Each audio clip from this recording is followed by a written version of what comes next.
오늘 말씀의 제목이 뭐죠? 사랑 많은 아버지의 비유. 사실 누가복음 15장 전체는요, 잃어버린 것들에 대한 비유가 세 가지가 나오고 있습니다.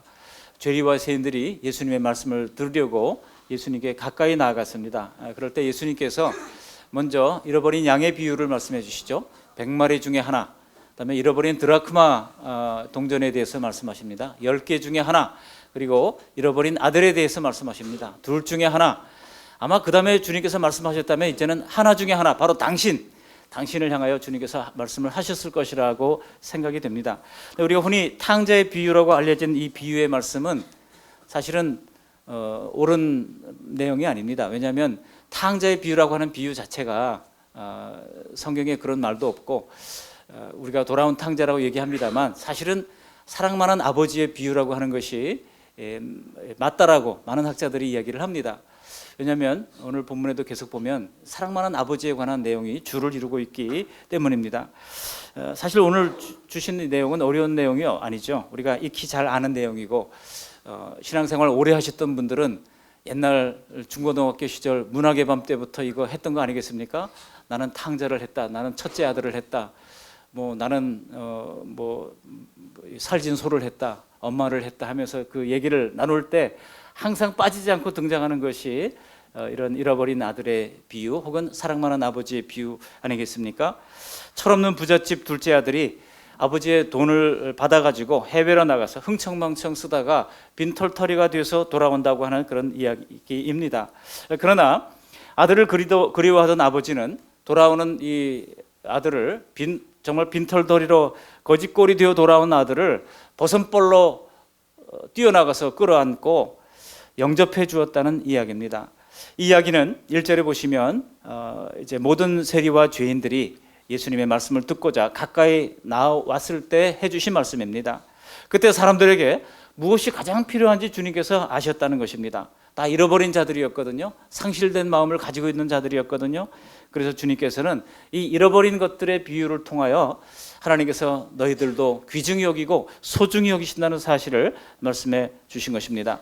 아마도 이 말씀을 들은 이 세리와 죄인들이 문제를 해결하는 키를 발견하고 소망을 얻고 위로를 얻고 돌아갔을 것입니다. 오늘 주시는 이 말씀이 우리 모두에게도 똑같이 가장 소중하고 복된 것을 발견하는 기회가 될 수 있기를 주님의 이름으로 축복합니다. 오늘 주시는 말씀을 세 가지 대지로 나누어서 말씀을 드리려고 합니다. 첫 번째 대지는요, 하나님과 사람의 관계는 사랑 많은 아버지와 아들의 관계라는 거예요. 어떤 관계예요? 사랑 많은 아버지와 아들의 관계라고 하는 것입니다. 사람들은 하나님을 믿든 안 믿든 이 하나님의 존재를 의식하면서 살아갑니다. 그러니까 우리 인간의 힘으로 어찌할 수 없는 그런 것을 보면서 사람들은 그것이 어떤 분인지도 모르지만 어떤 신적 존재가 있다고 하는 것을 다 알고 의식하며 살아간다는 것입니다. 여러분, 왜 사람들이 점을 봅니까? 왜 사람들이 사주팔자를 보게 됩니까?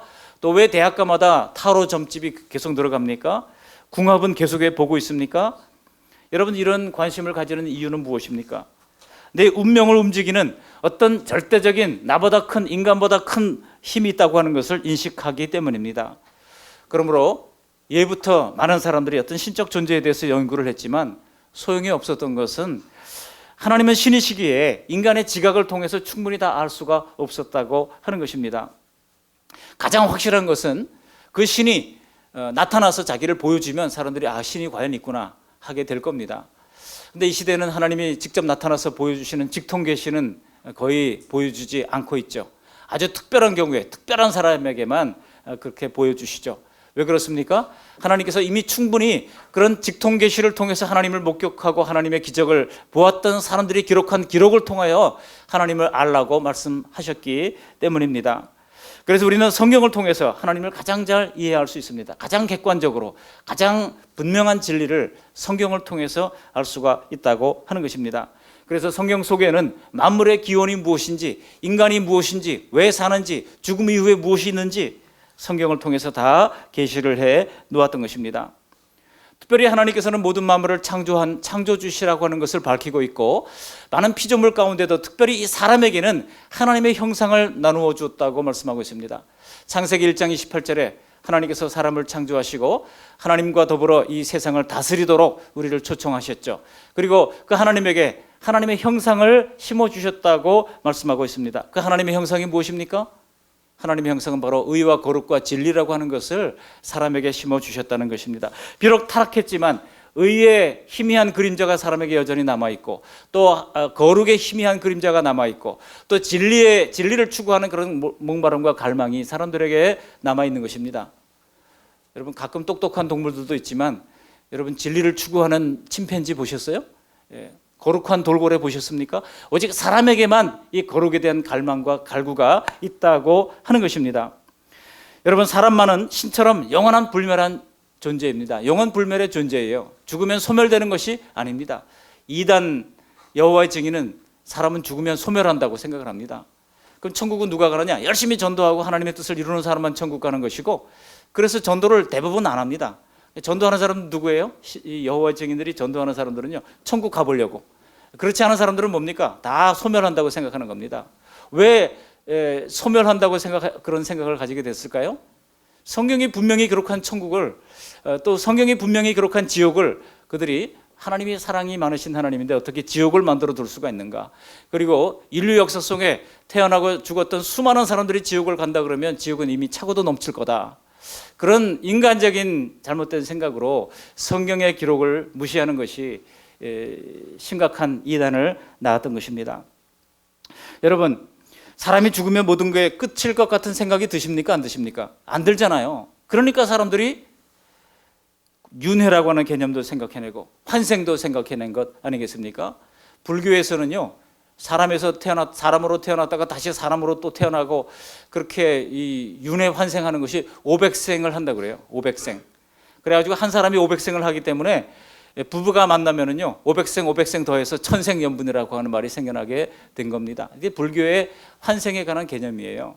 이 환생에 관한 개념도 알고 보면 다 어떤 사람이 죽으면 그냥 사라지는 것이 아니라고 하는 것을 무의식 속에 다 잠재의식으로 가지고 있다고 하는 것을 보여주시는 것입니다.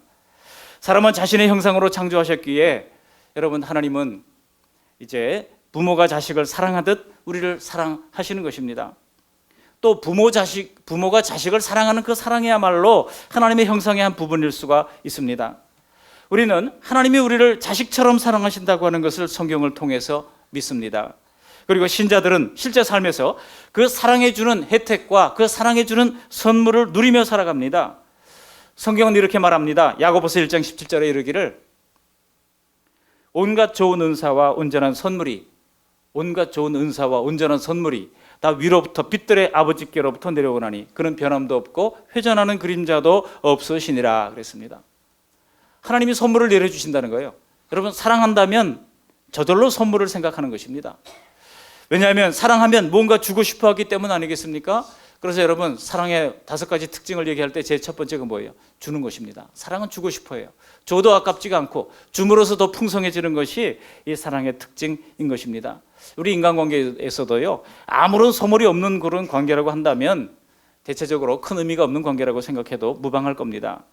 자녀들이 외국에 나가 있으면은요, 우리 부모님들 해외 택배비가 아무리 비싸도 철따라 필요한 것을 보내잖아요. 안 그렇던가요? 하나님이 우리를 사랑하시기에 주신 선물은 눈을 들어 자연 만물만 봐도 우리가 알 수 있습니다. 이 아름다운 자연과 세상을 우리가 누리도록 만들어 주신 것입니다. 곰곰이 생각해 보시면요, 생존의 필수 요소들은 다 무상으로 주어지는 것입니다. 햇빛과 비, 공기 모두에게 내려주시고, 식물을 기르면 수확을 주시고, 또 수고한 대로 물질을 얻어서 만족하게 누리게 하시는 것입니다. 이건 제 얘기가 아니에요. 전도서 3장 13절에 보시면, 사람마다 먹고 마시는 것과 수고함으로 낙을 누리는 것이 하나님의 선물인 줄을 또한 알았도다. 하나님의 선물이라고 하는 거예요. 지난 주간에 우리 성도님들 김장하시는 분들이 많더라고요. 또 오늘도 김장 때문에 못 오신 분도 있습니다. 근데 여러분, 그 배추가 자라나는 거 신기하지 않습니까? 씨를 뿌려놓고, 물론 뭐 송충이도 잡아주고 그렇게 했겠습니다만, 그래도 그렇게 커서 이제 우리의 식탁에 올라오기까지 정말 하나님이 심어놓으면 그렇게 만들어 주시는구나. 비가 올 때 교회 입구에 빗물이 잡혀가지고요, 발판을 제가 만들어 놨는데 아주 우악스럽게 만들어 놨었죠. 지나가던 차가 그거를 밟으니까 부서졌습니다. 제 후배한테 부탁을 했더니 아주 멋지게 방부목으로 잘 만들어 줬어요. 그래가지고 이제 넣어놨는데요. 여러분 그거 건널 때마다 제가 생각을 해요. 참 우리가 이제 이 생의 땅을 건너가면 저 영생으로 건너가게 되겠구나. 또 우리 성도님들이 그 다리를 그 나무 다리를 이제 밟고 올라오는 것을 생각하면서 얼마나 감사한지 모릅니다. 하나님이 주신 선물을 생각해 보면은요. 근데 그 제재소를 하는 친구거든요. 제 후배가. 그 친구가 그런 얘기를 하는 거예요. 자기가 이 나무를 볼 때마다 너무나 감사하다는 거예요. 그냥 산에서 알아서 하나님이 키워주셔가지고 여기 다 벌목을 해가지고 여기까지 와서 이것을 자기는 팔아서 돈을 벌고, 그러니 생각하면 생각할수록 하나님께 감사하다고 고백하는 것을 들었습니다. 여러분 하나님께서 주신 그런 선물들을 볼 수 있는 안목과 그 은혜를 감사할 수 있는 저와 여러분들이 될 수 있기를 바랍니다. 하나님과 우리의 관계는 어떤 관계라고요? 사랑 많은 아버지와 선물을 내려주시는 그 사랑 많은 아버지와 아들의 관계라고 하는 것입니다. 그러나 두 번째로 대지는 무엇입니까? 이 관계의 문제는 그 사랑 많은 아버지를 떠날 때부터 문제가 된다고 하는 것입니다.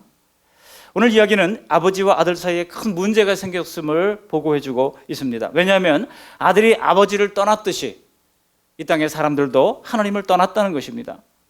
왜 떠났습니까? 왜 아들이 아버지를 떠났습니까? 지금 이 둘째 아들은요, 더 이상 아버지가 필요하지 않다고 생각했기 때문입니다. 자녀들이 아주 어릴 때는요, 아버지가 정말 하나님 다음으로 능력 있는 능력자죠. 그리고 팔에 매달려도 거뜬히 들어올릴 만큼 그런 능력 있는 아버지, 힘 있는 아버지, 모든 것을 채워주시는 아버지 아닙니까? 그런데 점점 요놈이 커 올라오면서 이제 아버지가 작게 보이기 시작하는 겁니다. 우습게 보이기 시작하고, 그렇게 청소년 시절을 보내고 또 직장에서 돈을 벌기 시작하면은요, 아버지가 하찮게 보이고 작아 보이고 그렇게 보이기 시작합니다. 그러다 보면 이제 아버지의 방식대로는 안 살겠다고 생각하는 것이죠. 그래서 뛰쳐나가게 됩니다. 그래서 이 둘째 아들도요, 아버지의 방식이 살아가는 방식이 마음에 안 들었던 겁니다. 그래가지고 내 방식대로 한번 살아보겠다고 내 분깃을 나눠달라고 요구하기에 이르게 된 겁니다. 결국 아버지는 이 아들의 끈질긴 요청에 못 이겨서 유산을 다 나누어 줍니다. 여러분 그 아버지가 이 아들을 몰라서 나눠줬을까요? 둘째 아들의 품성으로 볼 때 아들이 분명히 재산을 말아먹을 것을 알았습니다. 그럼에도 불구하고 나눠줬습니다. 왜 그럴까요? 여러분 부모가 자식을 모르겠습니까? 만일 이 부모가 이 자식의 요구를 거절한다 그러면 어쩌면 그 아들은 아버지 몰래 그 땅 문서라도 훔쳐가지고 아마 달아났을 자식입니다. 아들이 같이 있어야 한다고 생각할지 모르지만 이미 마음을 떠난 아들은요, 같이 있어도 불편하기는 더 마찬가지입니다. 사람이 곁에 있어도 마음이 떠나면요, 그 거리가 얼마나 먼지 우리가 잘 아시잖아요. 마음이 떠난 자식을 억지로 끼고 있어봤자 그 마음을 잡을 수가 없다고 하는 것을 아버지는 알았던 겁니다. 그래 한번 경험해봐라. 네가 그래야 깨닫게 될 거다 라고 하면서 아버지는 다 알면서도 아들을 보내주는 것입니다. 그래서 아들의 소원대로 내 식으로 한번 살아보라면서 재산을 나누어 준 것입니다. 여러분 세상 사람들은 이처럼 하나님이 필요하지 않다고 등을 돌리는 경우가 많습니다. 하나님은 우리에게 각자에게 알아서 살아보라고 우리를 내버려 두신 것입니다. 이게 하나님의 허용이에요. 하나님이 다 알면서도 허용하신 것입니다. 너 방식대로 한번 살아봐라. 그래서 우리도 과거에는 다 하나님을 떠났고 반항하던 그런 존재들이었습니다. 그런데 우리는 믿고 나서도 매일이 하나님 앞에 탕자처럼 살아가는 우리들 아니던가요? 내 마음대로 살다가 혹은 저녁 되면 정신 차리고 돌아오고, 혹은 어떤 사람은 주말마다 주일 되면 내가 하나님 앞에 바르지게 살지 못했구나 하고 회개하고 돌아오고, 또 어떤 사람들은 무뎌져서 아주 큰 어려움을 만날 때야 돌아오는 사람들이 있습니다. 그래도 중요한 것은 우리가 매일 돌아오는 것은 하나님께로 오는 것이 나에게 가장 좋은 일이라고 하는 것을 알기에 돌아오는 것입니다. 경험으로 하나님을 떠난 삶은 정말 낭비와 궁핍과 고통이라고 하는 것을 알게 되거든요. 하나님을 떠난 삶이 이렇게 낭비와 궁핍과 고통이라고 하는 것을 오늘 비유를 통해서 하나님께서 가르쳐 주시는 것입니다. 그러면 아버지 가슴에 못을 박고 호기롭게 떠난 이 아들이 과연 혹독한 인생 수업을 어떻게 받았는가를 보십시오. 세상 물정 모르는 젊은이가 큰 돈을 손에 쥐고 결국은 허랑방탕하게 되기가 쉬운 것입니다. 아무리 많은 재산도 없어질 때는요, 안개가 손가락 사이로 빠져나가는 것처럼 그렇게 다 빠져나가게 되는 것입니다. 여러분, 세계에서 한때 가장 부자 중에 한 사람으로 꼽혔던 사람이 마이클 잭슨이라고 그래요. 근데 이런 마이클 잭슨이요, 그 많은 재산들을 이제 잘못 투자를 하고 잘못 허랑방탕하게 쓰다가 죽기 직전까지 2천억의 빚을 지고 있었다고 그래요. 그 2천억의 빚을 고스란히 남기고 죽었습니다. 참 갑갑하죠. 그런데 그 죽기 직전까지도 마이클 잭슨은요, 한 달에 1억짜리 월세를 저택을 사용하면서 살았다고 그래요. 한 달에 1억씩 그 저택 그 월세를 내고서 살았다고 하는 겁니다. 우리가 생각하기 참 기가 막힌 거 아니겠습니까? 여러분, 사람이 낭비하려고 마음먹으면요, 얼마든지 어떻게 큰 재산을 낭비할 수 있는가를 보여주는 것이라고 할 수 있습니다. 오늘 본문에도 이 방탕한 아들이 재산을 다 날린 뒤에 하필이면 그때 그 땅에 흉년이 들었다는 겁니다. 흉년이 들었어요. 여러분, 천재는 우리가 막을 수 없다고 할지라도 인재는 막아야 파국을 덜 수가 있습니다. 삶의 고통을 줄일 수가 있습니다. 그렇기 때문에 지금 혹시 우리가 풍성하다 할지라도 매일의 삶을 하나님 앞에 정직하고 신중하게 살아야 하는 것입니다. 그래서 이 아들은요, 졸지에 외국인 노동자가 되어서 그 나라 사람에게 붙여 살게 됐습니다. 냄새나고 더러운 돼지 농장에서 일을 했지만은 흉년에 배불리 먹지를 못합니다. 그러다가 돼지가 먹는 쥐염 열매를 가지고 돼지와 경쟁을 하게 됩니다. 그거 나 좀 주시오 해도 주는 사람이 없습니다. 그럴 때 이 아들이 드디어 생각을 하기 시작합니다. 여러분, 여기 생각하는 것이 희망입니다. 내 인생이 왜 이렇게 됐지? 생각하는 것이 반전의 계기가 되는 것이고 희망의 출발이라고 할 수가 있습니다. 여러분, 옆 사람에게 한번 이렇게 얘기해 보십시오. 생각합시다. 생각합시다. 이 아들이요, 17절에 보면 이에 스스로 돌이켜 이르되, 스스로 돌이켰다는 거예요. 생각해 보기 시작했습니다. 왜 그랬는가? 생각해 보니 내 욕심이었고, 생각해 보니 내가 이제 내 인생의 즐거움만 따라서 추구했던 것이고, 여러분, 이 모든 것들이 현재의 나로 만들었다고 하는 것을 생각하게 됐다는 겁니다. 한번 17절, 18절, 19절을 다시 한번 함께 읽어보시겠습니다. 17절로 19절입니다. 이에 스스로 돌이켜 이르되 내 아버지에게는 양식이 풍족한 품꾼이 얼마나 많은가. 나는 여기서 줄여 죽는구나. 내가 일어나 아버지께로 가서 이르기를 아버지, 내가 하늘과 아버지께 죄를 얻었사오니 지금부터는 아버지의 아들이라 일컬음을 감당하지 못하겠나이다. 나를 품꾼의 하나로 보소서 하리라 하고. 여러분, 이 아들은 무엇을 뉘쳤습니까? 재산을 낭비한 죄 이전에 이 둘째 아들의 죄는요, 아버지를 영영 떠난 죄였습니다. 자신에게 생명을 주고 사랑으로 키우고 모든 것을 공급해 주신 아버지를 다시 찾지 않겠다고 떠난 이 아들은요, 자신이 아버지에게만 죄를 진 것이 아니라고 깨닫습니다. 그의 전 존재가 내가 하늘의 죄를 지었구나, 그것을 깨닫게 됐다고 하는 겁니다. 그래서 뭐라고 얘기해요? 하늘과 아버지께 죄를 지었나라고 18절에 보시면 그런 깨달음을 갖게 됐던 겁니다. 그래서 아버지가 자신의 모든 풍요의 원천임을 비로소 그는 깨닫게 됩니다. 자신은 지금 이 굶어 죽어서 피골이 상접한 상황인데 우리 아버지에게는 많이 먹어서 배부르고 살이 오른 종들이 얼마나 많은가를 생각하면서 내가 이렇게 죽느니 차라리 아버지에게 돌아가서 내가 하늘과 아버지께 죄를 얻었사오니 이제는 아버지의 아들이라 감당하기를 할 수가 없습니다. 그러니 나를 그저 품꾼의 하나로 써주십시오라고 이야기를 하리라 하고 돌아가게 되는 겁니다. 여러분, 인간의 모든 풍요는 다 바닥이 있습니다. 기업주가 고용인들에게 정당한 월급을 주지 않고 착취하는 이유가 무엇인지 아십니까? 가난하기 때문에 그래요. 뭐가 가난합니까? 마음이 가난하기 때문에 그렇습니다. 많이 가져도 자기를 보호해 주기에는 돈이 늘 부족하다고 생각하기 때문입니다. 그것은 진정으로 가난한 것입니다. 세상에서 얻은 것으로는 결코 완전히 안전한 피난처가 될 수 없다고 하는 것을 알기에 늘 불안한 것입니다. 우리가 이 땅에서 얻은 것은 잠시 이 땅에서 나를 보호해 줄지 모르지만 인생 여정을 끝낸 뒤까지 우리를 책임져 주지 못합니다. 여러분, 노인이 되면 점점 그것을 실감하게 되지 않습니까? 저희 어머니 94세신데요. 틀니가 아래 위에 있는데 틀니가 자꾸 식사를 하시다가 떨어져 나가요. 물컵을 마시다가 물을 드시다가 틀니가 컵으로 뚝 떨어져요. 말을 하다가도 뚝 떨어져요. 그래서 이제 식구들이 모여가지고 어머니 틀니를 이번 주 중에 생신이거든요. 틀니를 해주십시다 그래가지고 했더니 또 뭐 문재인 케어로 굉장히 싸게 할 수 있다 그래가지고 이제 하기로 했어요. 94세신데 꼭 틀니를 해야 될지 모르겠습니다만 아무튼 하기로 해서 지금 이제 맞춰놨어요. 이제 틀니 착복식이라고 그래야 되나? 뭘 해야 되나? 착취식 이제 해야 될 것 같습니다. 노년이 되면요, 돈이 많이 들어가요. 생각지도 못한 곳에서 의료비가 많이 들어가게 되는 것입니다. 여러분, 우리의 인생을 살 동안 돈이 우리를 다 보호해 주지를 못합니다. 노년이 되면 점점 그것을 실감하잖아요. 모 대기업 회장님은요, 수십조 원을 벌었지만은 결국 만년에 몇 년 동안 지금 깨어나지도 못하고 있지 않습니까? 그래서 여전히 실제 그 경영주는요, 그냥 부회장인 거예요. 만년 부회장으로 있을지도 모르죠. 그렇게 평생 번 돈이 수십조가 된들 여러분, 그게 무슨 소용이 있겠습니까?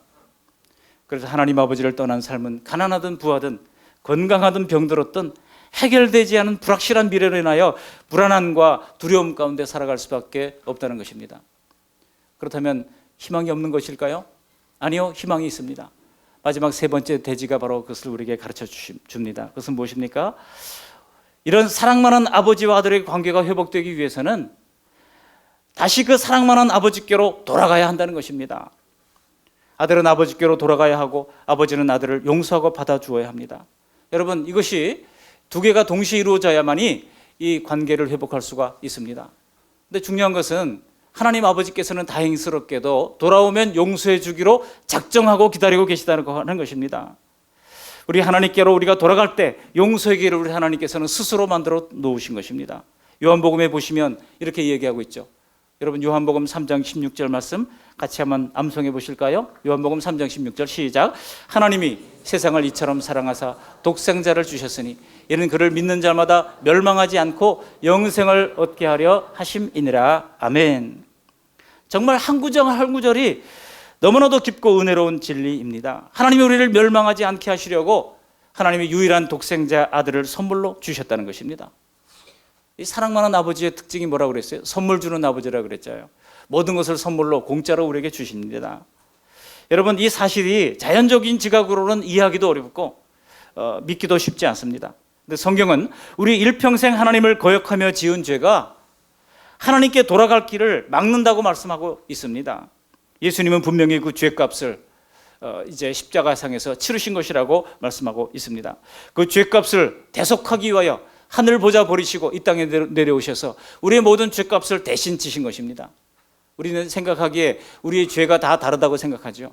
죄를 하나 지은 사람, 100개를 지은 사람, 도토리 기재기 하듯 우리가 그것을 자꾸 나누고 생각하고 헤아립니다. 그러나 우리 하나님 편에서 볼 때는 죄를 하나를 지었든 10,000개를 지었든 우리 하나님 편에서는 똑같이 죽을 운명에 처한 그런 죄인인 것을 하나님께서 말씀하고 있습니다. 다 죽을 수밖에 없는 운명이었다는 것입니다. 그런데 너무나 그 죄값이 엄청나서 우리 스스로 해결할 수 없는 것을 아시고 친히 하나님께서 도성인신하셔서 이 땅에 내려오셔서 우리 모든 죄값을 대신 지고 죽었다고 하는 것입니다. 여러분, 세상에 여러 종교들이 있죠. 세상의 모든 고등 종교들은요, 공통점이 있는데 다 공이 착한 일을 하면 뭐예요? 착한 일을 하면 구원을 받는다고 가르칩니다. 그래서 불교에서도요, 이 시주 스님들이 다니면서 적선합쇼라고 얘기합니다. 선을 쌓으라고 하는 겁니다. 자꾸 착한 일을 쌓아두는 것이에요. 그러니까 쌀을 한 줌 받아가고 돈을 받아가면서요, 선을 쌓을 수 있는 기회를 주는 거예요. 그러니까 당당하게 적선하라고 돌아다니는 것이죠. 그렇게 선을 쌓을 것을 이제 요구하는 것이 세상의 모든 종교들의 공통점입니다. 그런데 여러분, 그런 종교의 입장에서 보더라도 기독교만은 다릅니다. 기독교는요, 자신의 행위로 구원받지 않는 유일한 종교라고 할 수가 있습니다. 우리의 행위는요, 우리의 죄를 사할 수가 없는 것입니다. 오직 하나님이 예수님을 통하여 이루신 그 일로 말미암아 우리가 이제 영원한 이 형벌을 받지 아니하고 십자가에서 예수님께서 피 흘리신 그 피 공로로 말미암아 믿음으로 구원을 얻게 된다고 하는 것입니다. 여러분, 사람이 착한 일을 해서 구원을 받는다면 이 땅에 구원받을 사람이 아무도 없을 겁니다. 여러분, 사람이 착한 일을 하는 것이 죄 짓는 속도를 따라갈 것 같습니까? 착한 일 하나 하고 죄는요 5개를 짓거든요. 빛의 속도로 짓는 이 죄의 속도를 착한 일 몇 개로 탕감할 수가 없습니다. 선행으로 내가 지은 죄를 해결해 나갈 수가 없다고 하는 것입니다. 그래서 여러분, 요즘 제가 뉴스를 보니까 인도의 위인이었던 이 마하트마 간디에 대한 재평가가 이루어지고 있다고 그래가지고 무슨 내용인가 한번 들여다봤어요. 그랬더니 이 마하트마 간디가 평등을 얘기하고 자유를 얘기하고 박애를 얘기했지만 그것은 이 카스트 안에서 얘기한 것이지 불가촉 천민은 그가 무시하고 멸시했다는 거예요. 그래서 그가 과연 박애주의자인가, 그가 과연 평등주의자인가 라고 하는 재평가가 지금 이루어지고 있다고 합니다. 그래서 일부에서는 아주 인종차별 하는 사람이라고 혹한 평가를 내세우기도 합니다. 더구나 간디가 노년에 들어서서요, 자신의 그 마음을 시험한다고 그러면서 벌거벗은 채로 어린 손녀딸을 데리고 잤다고 합니다. 여러분, 이게 무슨 해괴한 일입니까? 손녀딸 입장은 전혀 생각을 안 합니까? 자기만 항상 유혹을 받지 않고 그런 바른 삶을 살면 되는 겁니까? 사람의 본성은요, 우리가 존경한다고 하는 사람들조차 보면 다 이런 모습이 있는 것입니다. 그러니까 본성으로 안 되는 것을 하나님께서 스스로 아시고 스스로 해결하시기 위한 방법이 바로 예수님을 십자가에 달려 돌아가시게 한 것입니다. 맞죠? 오늘 본문에서 아들이 탕진한 아버지의 재산을 찾아올 수가 없는 것처럼 우리도 쌓여가는 이 죄의 속도를, 이 죄의 문제를 스스로 해결할 수가 없는 것입니다. 할 수 없다는 것을 알기 때문에 아버지가 무조건 아들을 용서했듯이 하나님은 우리 힘으로 해결할 수 없는 죄를 예수님께 물으시고 우리를 무죄한 자로 받아주시기로 작정하신 것입니다. 그러니까 문제 해결하기 위하여 두 가지 방법 중에 하나는 해결이 됐어요. 하나님은 돌아오면 무조건 받아주기로 작정하고 있는 것입니다. 그렇다면 문제 해결을 위해서 남은 것은 무엇입니까? 우리에게 있습니다. 우리의 책임입니다. 하나님의 주권과 인간의 책임 중에서 하나님께서 다 받아주기로 작정하고 기다리고 계십니다. 그렇다면 나머지 한 방법은 우리가 하나님께로 일어나 돌아가야 한다는 것입니다. 아들은 아버지께 사죄할 말들을 생각하면서 아버지께로 돌아갑니다.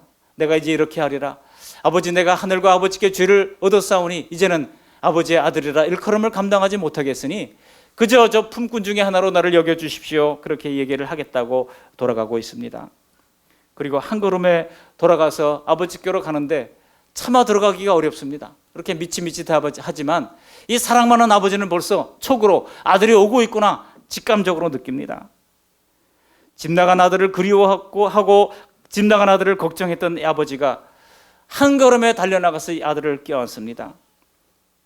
여러분, 아무리 허랑방탕한 자식이라고 할지라도 정상적인 부모라면요, 집 나간 자식을 두고 발 뻗고 못 자는 것이 부모의 마음 아니겠습니까? 성경은 하나님이 이처럼 잃어버린 자식들을 애타게 그리워하며 찾고 있다고 말씀하고 있습니다. 바로 그 아들을 찾기 위하여 예수님이 이 땅에 오신 것입니다. 누가복음 19장 10절에 보시면 인자가, 여기 인자는 예수님을 가리키는 말이에요. 인자가 온 것은 잃어버린 자를 찾아 구원하려 하심이니라 말씀하고 있습니다. 그래서 이런 자를 찾기 위하여 손과 발에 우리를 대신해서 못 박히신 것입니다. 이런 아들을 기다리는 사랑 많은 아버지의 마음을 들려주시는 이 시간, 우리 모두의 시선을 돌이켜 하나님 아버지께로 향하시기를 주님의 이름으로 축원합니다. 이 아버지는요, 돌아온 아들을 기뻐하면서 종들에게 명령을 합니다. 여기 22절 23절 보세요. 우리 같이 한번 읽어보실까요? 22절 23절입니다.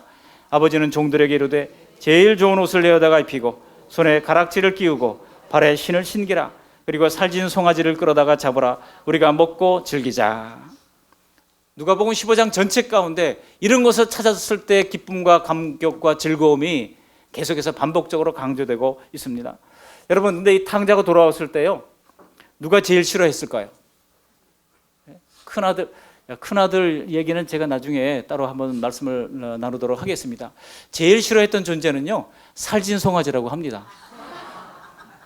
가만히 있다가 갑자기 도축될 위기에 놓이게 됐거든요. 여러분, 어쨌든 지금 전에 없던 풍성한 잔치가 이 가정에 벌어진 것입니다. 이런 아버지의 행동이 뜻하는 바가 무엇입니까? 우리가 아버지께로 돌아가면 세상살이의 애환으로 헤어지고 낡아진 옛 옷을 벗기시고 새 옷을 입혀주신다는 것입니다. 예전엔 초라한 내 자신에게 자신감을 잃었지만은 하나님을 믿고 나면 왠지 모를 하나님의 자녀로서의 당당함이 생기는 것 아니겠습니까?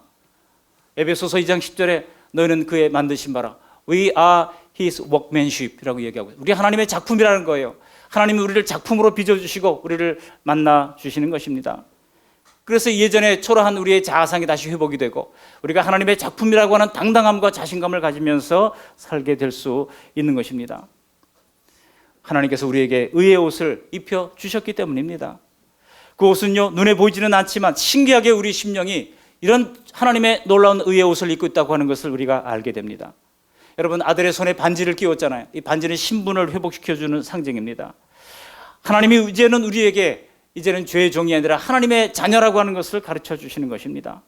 그래서 하나님의 형상을 회복하고 하나님의 영광을 회복시켜 주시는 것을 상징해 주고 있습니다. 그동안 신발도 없이 중노동에 시달렸을, 노예 같은 삶을 살았을 이런 아들을 주님께서 다시 아들로 회복시켜 주시는 것입니다.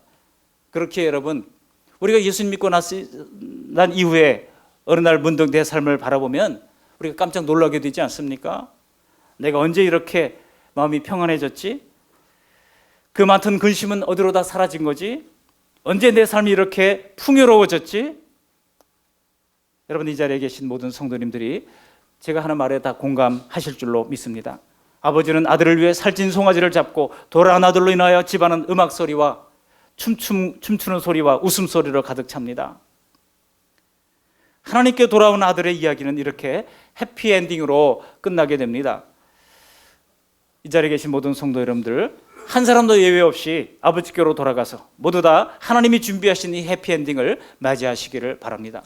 그리고 아직 복음 밖에 있는 우리 가족들, 골육 친척들, 내 사랑하는 친구들, 그들에게도 기회를 따라 복음을 증거하여 그들도 다 함께 이 해피엔딩을 맞이하게 되는 역사가 일어나게 되기를 바랍니다. 가까운 곳, 먼 곳으로 즐겁게 여행을 마친 사람들은요, 어떻게 합니까? 다시 집으로 돌아오잖아요. 그런데 이 인생이라고 하는 소풍을 끝내고 우리 인생의 여행을 마친 뒤에 여러분 돌아갈 집이 있으십니까? 손을 벌리고 따뜻하게 우리를 안아주실 아버지의 품이 있으십니까? 종종 예수 믿고 잘 믿다가 불치병으로 돌아가시는 분들을 만날 때 그 표정을 보면은요, 정말 확실히 천국이 있구나, 그래서 확신하게 됩니다. 암으로 통증이 오고 사랑했던 자식들, 살아온 익숙한 세상과 결별하는 그런 아픔들이 있겠지만 그렇게 믿고 의지했던 아버지 품으로 돌아가서 행복을 누리고 계심을 여러분은 확신할 수가 있습니다. 그래서 여러분, 시편 116편 15절에 보시면 경건한 자들의 죽음을 여호와께서 귀중히 보시는도다 말씀하고 있는 것입니다. 우리는 죽어도 영생이 있으니, 죽어도 천국이 있으니, 죽어도 사랑 많은 아버지 품으로 들어가는 것이니 우리는 이 땅을 담대함으로 살아갈 수가 있는 것입니다. 이 시간 예수님께서 오늘 우리에게 초청하고 계십니다. 너희는 마음에 근심하지 말아라. 우리 예수님께서 자꾸 어디로 간다고 그러니까 제자들이 불안해했어요. 어디로 가십니까 도대체? 물어보기도 두려워했던 제자들이었습니다. 그때 예수님께서 요한복음 14장 1절 2절에서 말씀하고 있습니다. 하나님을 믿으니 또 나를 믿으라. 내 아버지 집에 거할 곳이 많도다. 오늘 예수님의 말씀을 믿고 오늘 아버지의 품에 안기고 영원한 집을 준비하시는 우리 모두가 다 되시기를 주님의 이름으로 축원합니다. 혹시 처음으로 교회 나오시는 분들 있다고 그러면 오늘 여러분들의 발걸음이 복된 아버지의 집을 향한 귀한 소중한 첫 번째 발걸음이 될 수 있기를 바랍니다. 계속해서 제가 기도해 주시고 기도하면서 여러분들을 신앙생활 잘 할 수 있도록 돕겠습니다. 하나님께서 우리에게 믿음도 주시고 은혜와 복도 주시고 영원히 선한 길로 인도해 주시기를 주님의 이름으로 축복합니다. 아멘. 고맙고 감사하신 하나님 아버지, 오늘도 사랑 많은 아버지의 비유를 통하여 하나님과 우리의 관계가 사랑 많은 아버지와 아들의 관계임을 가르쳐 주시니 감사합니다. 우리에게 하나님을 따라 의와 진리와 거룩의 옷을 입혀 주셨건만 하나님을 떠나 내 마음대로 살고자 관계를 깨뜨렸던 죄인된 우리를 허물하지 아니하시고 그 모든 죄값을 십자가에서 예수님의 피공로로 대신 갚아주시고 낮아져서 돌아오는 자마다 다시 하나님의 사랑받는 자녀로 받아주시는 놀라운 은혜를 감사합니다. 이제는 다시는 사랑만한 아버지의 품을 떠나지 않고 사랑만한 아버지께서 약속하신 풍성한 삶을 누리며 사는 복된 인생 다 될 수 있도록 은혜 베풀어 주시옵소서. 또한 아직도 주님께로 돌아오지 않고 있는 성도님들, 이제 예비 성도님들을 주님께로 인도하는 역사가 있도록 은총을 허락해 주시옵소서. 예수님 거룩하신 이름으로 감사하며 기도합니다. 아멘.